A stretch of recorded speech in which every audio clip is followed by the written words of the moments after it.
সালাম আলাইকুম ভিউয়ার্স, লোনামালা বয়েসের পক্ষ থেকে আবারও স্বাগত জানাচ্ছি। এখনকার যে সংবাদটি সেটি হচ্ছে ড্রাইভিং টেস্ট বুকিং সংক্রান্ত।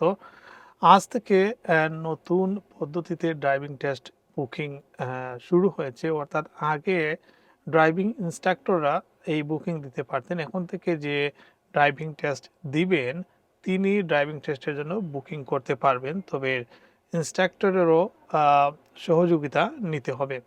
আগে একজন ইন্সট্রাক্টর বেশ কিছু একাধিক ড্রাইভিং টেস্টের জন্য বুকিং দিতে পারতেন এবং যার কারণে অনেকেই বুকিং স্লট পেতেন না। সেই নিয়ম পরিবর্তন করে এখন থেকে যারা ড্রাইভিং টেস্ট দিবেন শুধুমাত্র তারাই করতে পারবেন। একই সাথে আগে যেখানে ৬ বার তারিখ পরিবর্তন করা যেত, এখন সেটি মাত্র ২ বার।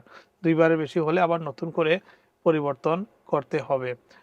তবে যদি আপনি পরিবর্তন করতে চান, অর্থাৎ মিনিমাম ১০ দিনের আগে যদি আপনি পরিবর্তন করেন তাহলে আপনি টাকা রিফান্ড পাবেন।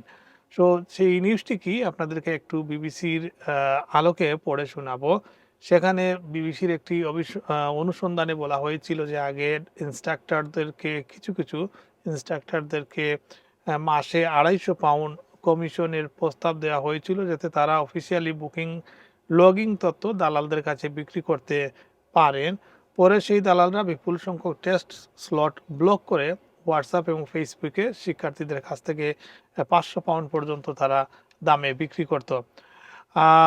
সরকারি নির্ধারিত ফি হচ্ছে ড্রাইভিং টেস্টের জন্য মানডে টু ফ্রাইডে সেটি হচ্ছে ৬২ পাউন্ড, আর সন্ধ্যাবেলা বা সপ্তাহ শেষে স্যাটারডে সানডে হলে সেটি হচ্ছে ৭৫ পাউন্ড।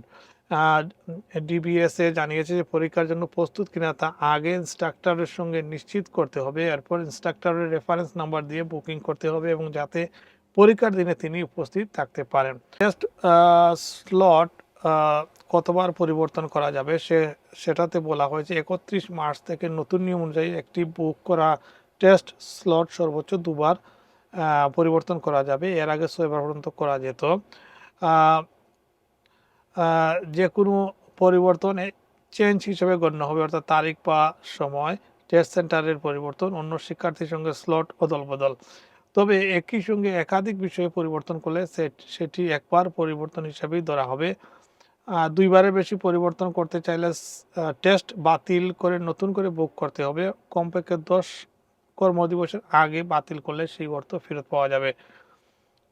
টেস্ট সেন্টার পরিবর্তনের নিয়ম হচ্ছে ৯ জুন থেকে আরেকটি নতুন নিয়ম কার্যকর হবে। তখন কেউ টেস্ট সেন্টার পরিবর্তন করতে চাইলে শুধুমাত্র বর্তমান যে সেন্টারের কাছাকাছি ৩টি সেন্টারের মধ্যেই স্থানান্তর করতে হবে। ডিবিএসএ পরামর্শ দিয়েছে যে সেন্টারে পরীক্ষা দিতে চান কেবল সেখানেই বুকিং করতে এবং বাস্তবসম্মত প্রস্তুতির সময় বিবেচনায় রেখে পরীক্ষার তারিখ নির্ধারণ করতে। সো যারা ড্রাইভিং টেস্টের জন্য পরীক্ষা দিবেন সেটি হচ্ছে আপনাদের জন্য আপডেট। আগের নিয়ম থেকে কিছুটা পরিবর্তন করা হয়েছে, বিশেষ করে দালালদের দৌরাত্ম্য কমাতে। ধন্যবাদ সবাইকে।